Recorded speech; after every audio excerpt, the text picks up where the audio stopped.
कमाले आशिकी हर शख्स को हासिल नहीं होती। हजारों में कोई मजनू, कोई फरहाद होता है। किसी भी काम को अंजाम तक ले जाने के लिए जरूरत होती है भीड़ से अलग निकल आने की, मेहनत और लगन की। अंजू गुप्ता इंदिरापुरम RWA की प्रेसिडेंट हैं। साथ ही ये एक सामाजिक कारकुन भी है जो गरीब और पसमानदा तबके के फलाहो बहबूद के लिए काम कर रही हैं। कर्तव्य बोध नाम से एक गैर सरकारी इदारा चला रही हैं। ये पठानकोट पंजाब में पैदा हुई और वहीं पली बड़ी। शादी के बाद ये दिल्ली आ गई। तो नाज़रीन, आपने देखा हमारी आज की मेहमान का सफरनामा, और आइए अब के साथ इस्तेमाल करें हमारी आज की मेहमान अंजू गुप्ता का, जो कि RWA की प्रेसिडेंट है और वैसे भी सोशली काफी एक्टिव है। आइए जोरदार तालियों के साथ इस्तेमाल करें। अंजू जी, एक बार फिर से आपको इस्तकबाल है हमारे प्रोग्राम में। तो अगर हम बात करते हैं, जब RWA की बात करते हैं तो हम देखते हैं कि अक्सर वहाँ पर जो प्रेसिडेंट होते हैं वो ज़्यादातर मर्द होते हैं।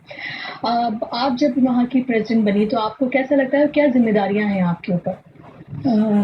पहले तो बहुत दिक्कत आई थी कि महिलाएं कैसे आगे आ रही हैं। लोगों के जेंट्स की ईगो हर्ट बहुत ज़्यादा हुई, उन्होंने काफ़ी परेशानियां क्रिएट की। लेकिन उसके बाद धीरे धीरे करके जब हम लोगों ने काम करना शुरू किया, सारे जैसे धीरे धीरे गेट लगवाए, सोसाइटीज में चौकीदार लगवाए सारे, और सफाइयाँ कराई, तो उसके बाद लोगों के मुंह बंद हुए। और अब लोग काफ़ी सेटिस्फाई हैं उस चीज़ से कि हम लोग सारी लेडीज ही आगे होकर के काम कर रही हैं। तो परेशानी तो वही होगी, क्योंकि हर जगह हम देखते हैं RWA में जो है वो दबदबा मर्दों का ही है, क्योंकि उन्हें लगता है कि किसी भी तरह की कोई परेशानी है सोसाइटी में तो उसमें औरतें क्या करेंगी, मर्द ही कर सकते हैं। तो आपने इसको क्या एक तरह से चैलेंज की तरह लिया था कि आपको करना ही है? हाँ, चैलेंज की तरह ही लिया था, क्योंकि पहले 3 एसोसिएशंस बन चुकी थी और 2-2 महीने 3-3 महीने के बाद सब खत्म हो गई थी।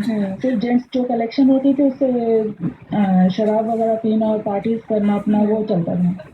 तो फिर लेडी ही आगे होकर के डिसाइड किया कि हम लोग ही सब कुछ करेंगे, अपने हाथ में लेंगे, और उसमें हम सफल भी हुए हैं और अब काम भी कर रहे हैं। जी, तो किस तरह की जिम्मेदारियां हैं आपके ऊपर एक प्रेसिडेंट होने के नाते? किस तरह की जिम्मेदारियां हैं, क्या तमाम काम है सोसाइटी के जो आप देखती हैं? जैसे पूरी सफाई वगैरह का है, एंड पुलिस से पूरा रहना लिंक में। रोड्स वगैरह टूटी हुई थी, हम लोगों ने रोड्स वगैरह बनवाई हैं। तो अब काफी काम हो चुका है, बाकी धीरे धीरे और करने के विचार हैं। तो क्या लोग आपके पास आते हैं अपनी परेशानियों को लेके कि भई इस तरह की परेशानी सोसाइटी में, आप उसको दूर करिए? तो अगर देखा जाए तो एक लोकल लीडर की तरह काम करना होता है। जी हाँ। तो आपके शौहर जो है वो पॉलिटिक्स में है, इसी वजह से आपका भी इंटरेस्ट क्या इस तरफ आया? थोड़ा सा कह सकते हैं आप, उस वजह से भी कि लोग बात मानने में भी विश्वास करते हैं तभी जब कोई दबदबा उनके ऊपर हो। दूसरा फिर अपना एक लुक भी है, और हम लोगों का लेडीज का काम करने का तरीका जो था एकदम ट्रांसपेरेंसी थी, तो लोगों को वो भी काफी ज्यादा पसंद आई है। तो आगे आपको कोई प्लान है पॉलिटिक्स में जाने का? अभी फिलहाल तो नहीं है।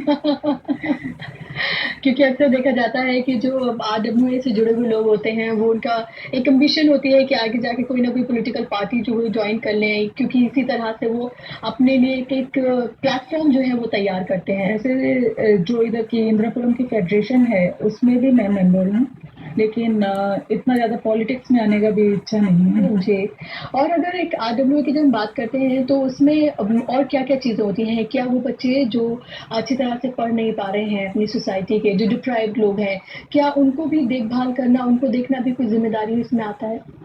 वो वैसे भी मैं सोशल वर्क करती हूँ, तो उसको भी बच्चों को, गरीब बच्चों का पढ़ा करके उनको दाखिला दिलाना, या जो बीमार हैं, जो हमारे घर में सहयोग करते हैं काम करने वाले, उनका इलाज कराना, ये सब काम कर रहे हैं। जो भी मतलब कलेक्शन होता है उससे हम थोड़ा थोड़ा करके सबको करते हैं, बाकी पर्सनल लेवल पे भी सब औरतें मिल करके कर रही हैं। जी, तो किस तरह के प्रोग्राम्स हैं जो आप अपनी सोसाइटी में कराती रहती हैं? जैसे 26 जनवरी वगैरह पे हम लोग बच्चों का कंपटीशन 26 जनवरी और 15 अगस्त पे कराते हैं, या फेस्टिवल्स जो होते हैं हमारे, उस पे भी हम लोग इनका ड्राइंग कंपटीशन है, रेसिंग वगैरह है, इनके डांस प्रोग्राम्स वगैरह हैं, वो कराते हैं। जी, अगर औरतों के हालात की हम बात करते हैं तो फिलहाल क्या आपको लगता है कि जो औरतों के हालात हैं, पॉलिटिक्स में देखें या इस तरह के एसोसिएशन में देखें, भागीदारी बढ़ रही है, पार्टिसिपेशन बढ़ रहा है, हालात सुधर रहे हैं? हालात तो धीरे-धीरे करके अभी इम्प्रूवमेंट हो रहा है, लेकिन उतना नहीं है। लोग काफ़ी जेंट्स का ईगो जहाँ पे हर्ट हो जाएगा, वहाँ पे डिमोरलाइज़ करना शुरू कर देते हैं। तो हम लोग एक जैसे कहते हैं ना, चट्टान की तरह खड़े रह करके हमें काम करना पड़ रहा है।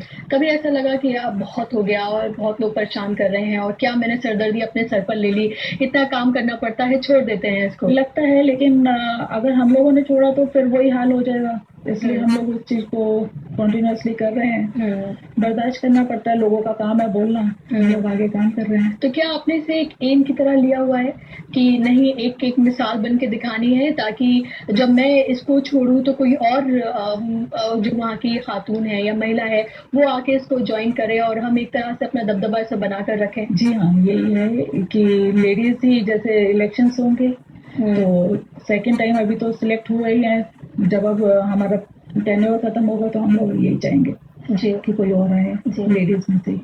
चलिए नाज़रीन, इसी के साथ यहाँ पर हम रुक रहे हैं एक बहुत छोटे से